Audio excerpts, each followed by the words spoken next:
Oh, it's a white guy. Hey guys, and welcome to a new video where I talk about what I learned during my journey to Asia. Because when I arrived in India, there was this one person who gave me their idea just to capture everything that I learned throughout the day and just put it on a large list. You cannot see anything. Like that for every day. So I just want to share with you guys what I learned for each and every day. It's gonna be kind of philosophical too, I could say already. And I learned a whole lot of things in general, and it helped me grow to be a better person. So maybe this might also be a thing for you going abroad, or maybe just stepping out of your comfort zone. And that's why I'm sharing this with you. Day 1. India's like a whole new world. This was really the image I had in my mind when arriving there the first day, especially when I arrived at the airport. Everybody was just looking at me because I was one of the very little white people there, and they were all like, oh my gosh, and I was like, oh my gosh. Day 2. I learned how not to cry when cutting onions, put them in water, and how to remove the outside of an egg easily. Cold water, and then just pull them apart from each other. Hashtag just cooking things. Oh, while we're at it, would you also like to see a new cooking video from me? And if yes, what would you like to see? I'm currently on a diet, so I have to say I'm not really cooking fancy. I'm just cooking very low in calorie foods, but there's still some fancy stuff along with it. Day 3. Connect with people. It's one of the best things in the world. You just do that thing, you're on your phone, you're not focusing on the person you're talking to, and this is sometimes just really a thing you're missing out on. The way interacting with a person can change your view and your mindset, and maybe even your future if they also have good opportunities for you, for example. You can just totally miss out on that if you just don't communicate with people. Of course, we all know that feeling. We start a conversation and maybe it's just totally awkward, or we don't really want to talk to that person, or the person doesn't turn out to be as nice. But you always have these two sides, like it could be a really shitty person, it could be the best person you've ever met. So just give it a try, and I don't really think you have anything to lose when starting a conversation, and it can be so enriching and inspiring to talk to people who really have different perspectives. If you want to get a conversation going with someone, pick up parts of the things they say and ask something about it. As some people of you might know, I'm really into all these communication techniques.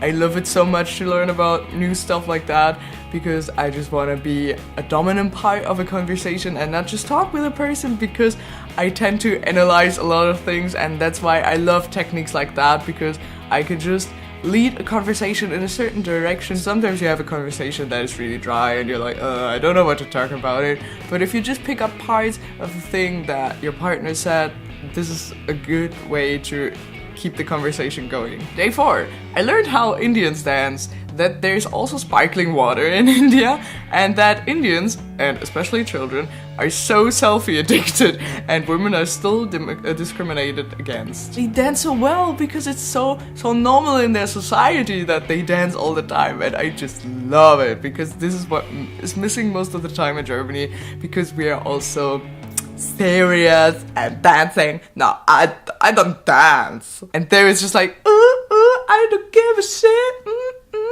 And that's awesome. I would say in general, Indians are very often on their phones. They are always on WhatsApp, and if you text one Indian, they will answer back in like 0.5 seconds. Another thing that I realized, which is not that nice, is that women are still discriminated against.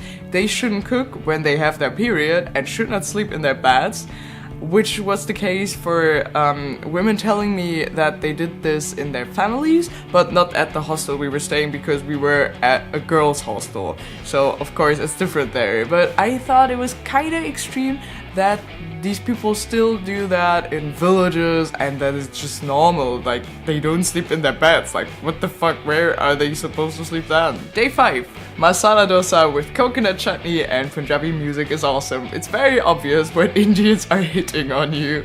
So about the masala dosa, you know this is my favorite food. I love masala dosa so much. And Punjabi music is almost like our EDM music, just in the Indian way. So many Indians, they just met you. And first of all, I'm a white girl, so everybody's like, Oh, it's a white girl. There's also this point like my eyes are blue, so blue is also a rarity there because most people have brown eyes or something. So when they see a white girl with blue eyes, they are like, ooh, white girl, blue eyes, so beautiful. I wanna marry her. Okay, probably not the last thing, but honestly, I met so many people who I knew for like 5 minutes who were already hitting on me, and it was so obvious. And I was like, oh, please stop. Day 6, connections and good networking are the key to success, which is also a little bit connected to this communication thing. So interacting is never bad because connections can always help you, like according to so many fields. So really just get to know people, get into conversation, try to keep these bonds, and maybe this will also help you in a later point in your life. Day 7. A pure vegetarian doesn't eat garlic, onion and eggs, but milk products. Everything is spiced with masala, even juice and fruits. About the pure vegetarian thing, so in India they have this concept of pure vegetarians, and at first I thought it was something about being vegan, but it's not really, because they also don't eat onion and garlic. Not everyone, but some of them. Because they don't eat eggs, because they say, okay, it still contains life, so life is somehow killed if you eat eggs, but for milk products it's not like that. That's why there's this kind of difference, and it's also something connected to roots and things down the earth. That's why they don't eat like onions. Sometimes they also don't eat potatoes, so that was kind of confusing to me at first. But if you're a vegetarian, you can always go for pure veg because this is safe for you. But it's not entirely vegan because they still eat a lot of dairy products. So at first I was really confused by that because it's not vegetarian, it's not vegan, it's something in between somehow, you could say. When bargaining, you have to remain persistent and push the price. So there was this one scenario when we wanted to get some scarves. You just feel like you're annoying the vendor too much because you're staying there and you're asking them for a price, but honestly this is exactly what you should do. You should always be like, no, I won't take that. And what is the best thing when bargaining in India? Just go if you don't like the price and if you don't like the item that much, because then they will come after you and be like, no, wait a second, 20 is okay, take it, please. Day 8. You can eat zucchini also raw.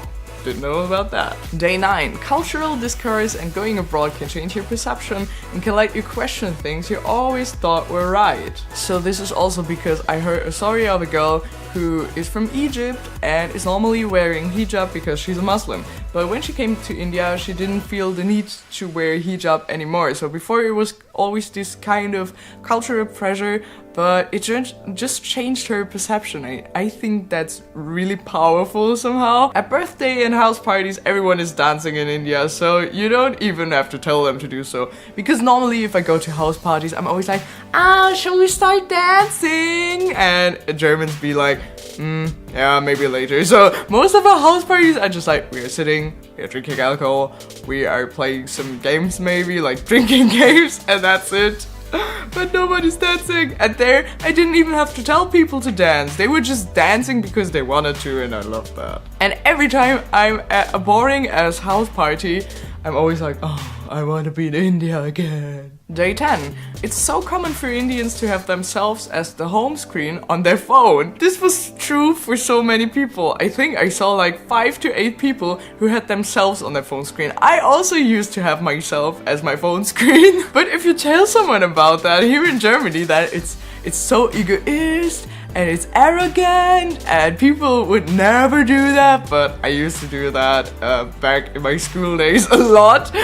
And it was just because, I don't know, I just like the pictures of myself. What's wrong with that? But in India, everyone had it, and I was like, okay, why not? But you would never see this here. Almost everywhere within India, everything is so different. This is totally true, and that's why I also have this kind of obsession with India, because if you just go 100 kilometers to Westerner side or something. You just see a total different culture. You see different foods, or maybe just different methods of preparing the food. You see different clothing. You see different music. It's just amazing. Day 11. Indians do anything for you if they like you. Because compared to Germany, sometimes I think like France wouldn't do these things that people there did for me. They were helping me to find stuff again. They were just taking me to some sightseeing places across the whole town, and it was just super nice. And sometimes my friends, I think they wouldn't do that. They were like, oh no, I don't have time, sorry. You have to see what you can do. But they were always going an extra mile, and that was really nice. Day 12. You never know if Indians mean yes, no, or something else with their weird head gesture. So what I mean by the weird head gesture is this thing, because they're always like, So you never know if it's yes, if it's no, or I don't know. It sometimes depends on the situation and the way they do it, but they definitely know what they are meaning all the time. But if you come there as a foreigner, you're like, what the fuck is happening here? Day 13. Indians call rather than texting. The caste system still plays an extremely important role in the Indian society. You shouldn't marry outside of caste, but not so much like in big cities like Delhi. For example, there it's really not that important, but sometimes in villages people still talk about it a lot. Or for example, even in Jodhpur, which is a big city, they were still talking about it subconsciously, so it was still in their minds a lot. Arranged marriage is still practiced, but has mostly no evil intention of the fathers, because I was always thinking about arranged marriage as a bad and an evil thing to do. I mean, of course, it's not really your will if you just get a marriage arranged. But after all, the family is just trying to get you a nice partner, a wealthy partner who can support you in your life. So it's actually a nice intention behind something that turns out not to be that good always. I mean, of course you can have luck, but it shouldn't be about luck when you marry someone, you know. Day 14. Watch out for rich people and their motives. So let's say I made some bad experiences with rich people because I feel like they are always spending money on shit and be like, yes, yes, yes, treat yourself. But actually they have motives behind that, because if they give you something, this is not for free in this kind of free money sense, maybe, but it's not for free, you know, so it's always problematic. So before I trust a person with money, first of all, I try to see what kind of person they are, because like I said, I really have bad experience with that. Booking a flight online in India only works with a lot of luck, true. Every person's behavior is a result of their background and history. Okay, so there was this one international girl that I met in India, and I asked her about her relationships because she was currently having a lot of casual relationships with some guys in India, and I was really curious about that, why she is like that. Not because she's a hoe, not like, oh, why are you doing this or something, because I know persons close down if you do something like that. So I was just asking about her past relationships, and she told me that she used to be with a guy from India before, but this person treated her in a bad way because his parents didn't want to accept her, and she was really going for a serious relationship, but it didn't work out. This guy doesn't seem to see her as that important because he was still clinging to his parents' opinion and everything, so it didn't work out between them. And it was kind of a big heartbreak for her, so it really shows that your past is always determining the way you see the future. Day 15. Tall or fat people should never use a sleeper bus. Even for me, it was too small. In life, your whole environment is just determined by the luck where you were born. This is what came to my mind when I was in that sleeper bus and we were going somewhere for maybe like 10 hours or something. So I was just lying in that sleeper bus looking outside of the window, and you could see the whole landscape of rural India, and it was so interesting to see. And I was just always imagining people who are born in a rural place like that, and they don't have any influence from outside because they cannot really get out. They just live in that place. And there's nothing. So how are they supposed to get any influence or maybe mindset from the outside world if they don't have technology, they don't have media, they just have these people surrounding them? So they can only get this mindset that is around them. So I was thinking about people who are racist or maybe misogynist or I don't know, sexist, whatever. And I sometimes see it in a different way because I was always thinking of these people like bad people, and people who are just intolerant, but sometimes it's not even their fault because they are just determined by their surroundings. I mean, of course, you can do something yourself, and if you're living in a very developed world where you have influence of media and everything, you can educate yourself and you can do something about that. But if you're just totally isolated by everything else, then how are you supposed to have another mindset than the people surrounding you? Because you have to get this kind of influence from somewhere.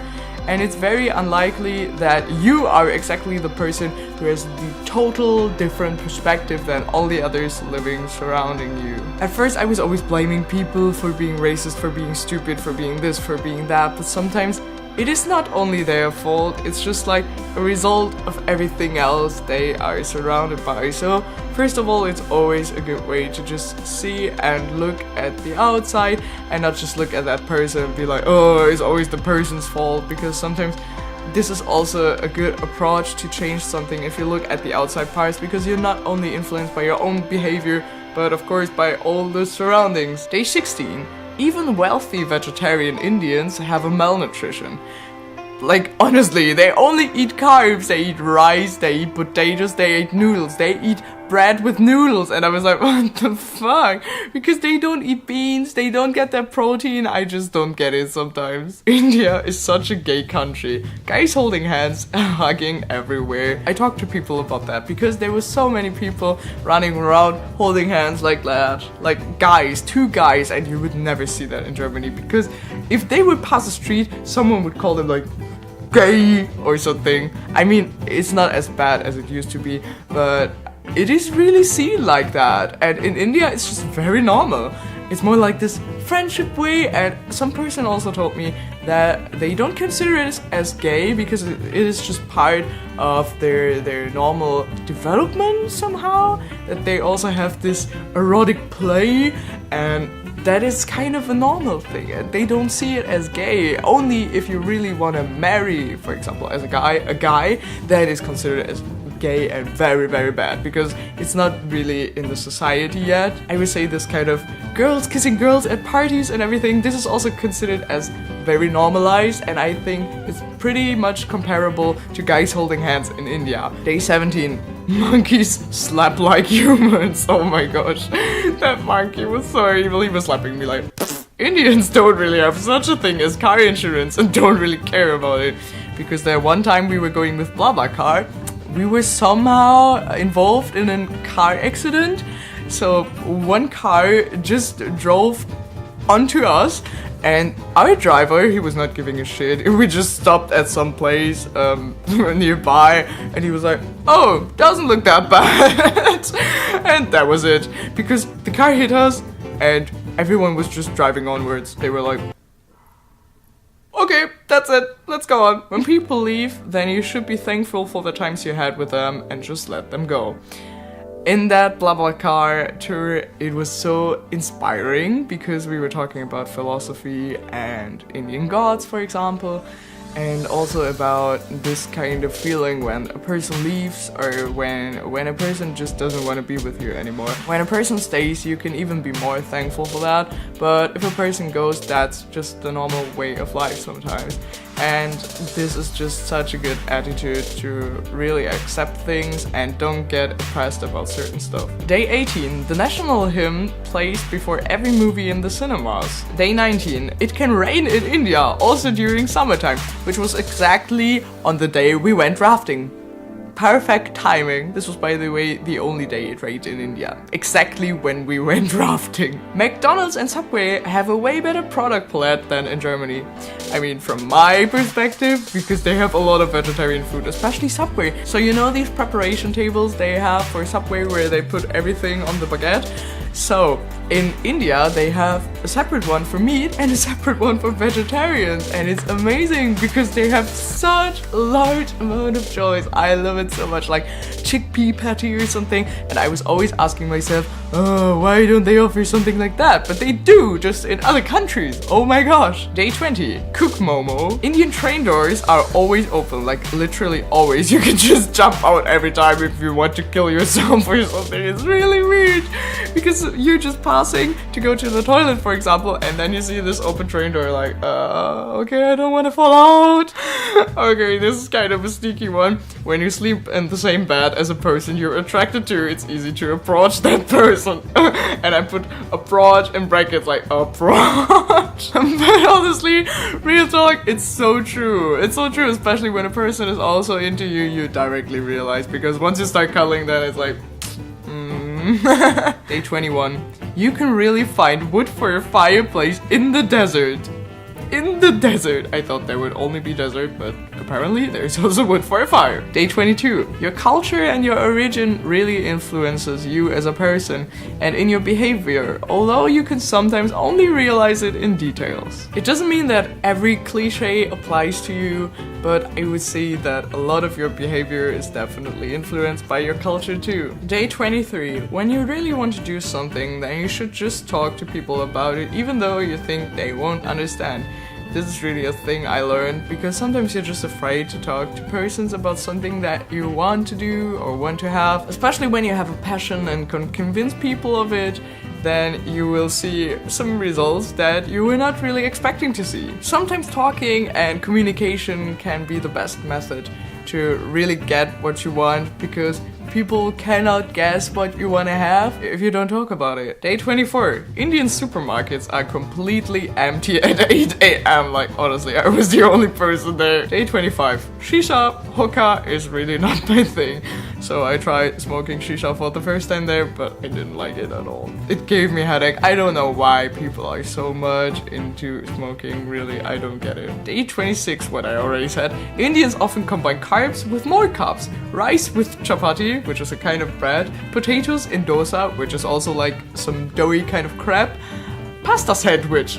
Pasta sandwich is the last one, and I put a question mark and an exclamation mark there, because I think this was so disgusting and really weird. Why would you eat pasta on a sandwich? Day 27. When applying for your passport, the police comes to your place for the verification. You have to be nice to them, because it's in their hands to get it verified or not. They can cancel it without any reason, so they expect you to give them gifts and be nice to them.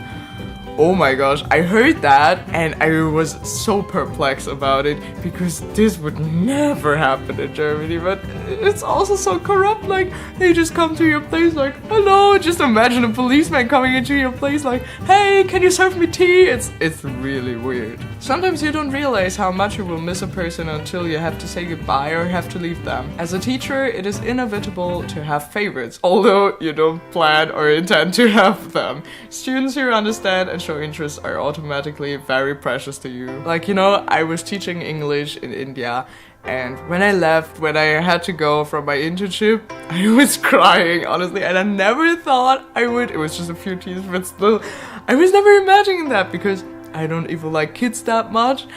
And I was just so surprised that it all went like that, because I was pretty attached to them after all, and I also had my favorite, so sometimes you really cannot prevent that from happening. Day 28. There is always a solution to a problem. You just have to communicate about it to figure it out. If you cannot solve it yourself, there will always be a person who can. As you may have noticed, communication is the key point of what I learned on my journey. Day 29. There are persons with who you click directly starting from the first meetings.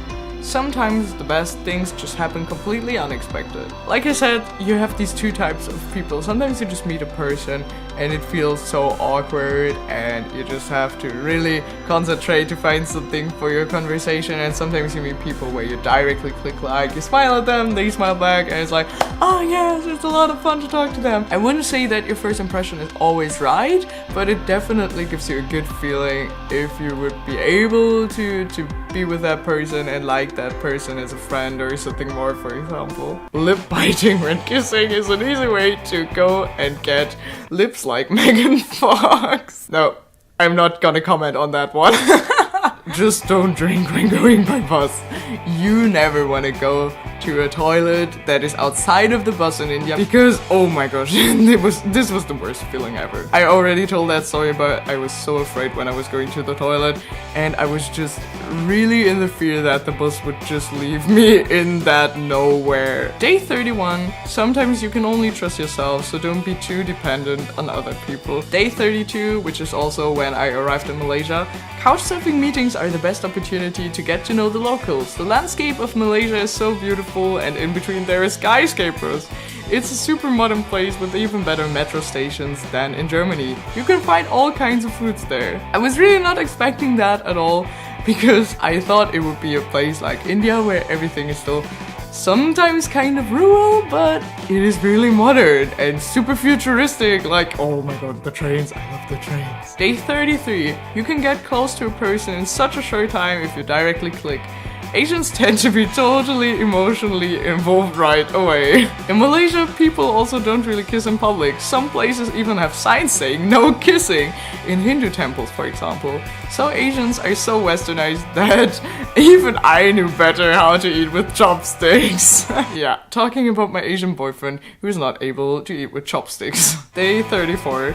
You never know when it will rain in Malaysia because sometimes it just rains cats and dogs and you don't know what's going on. And what I learned, kisses can really make you long for so much more. Day 35, sometimes communicating boundaries is not enough when a person is willing to break through your personal boundaries. So you should seriously interfere and make it clear. Which is sometimes not that easy because people tend to be stupid. Hiking can be awesome fun when you are willing to put in effort and have the goal in front of your eyes. Just like with most things in life that are difficult at first. Even hundreds of recommendations on an online profile do not make sure that you're in good hands. Sometimes a crazy 70-year-old man still throws you out because he is paranoid and hears voices.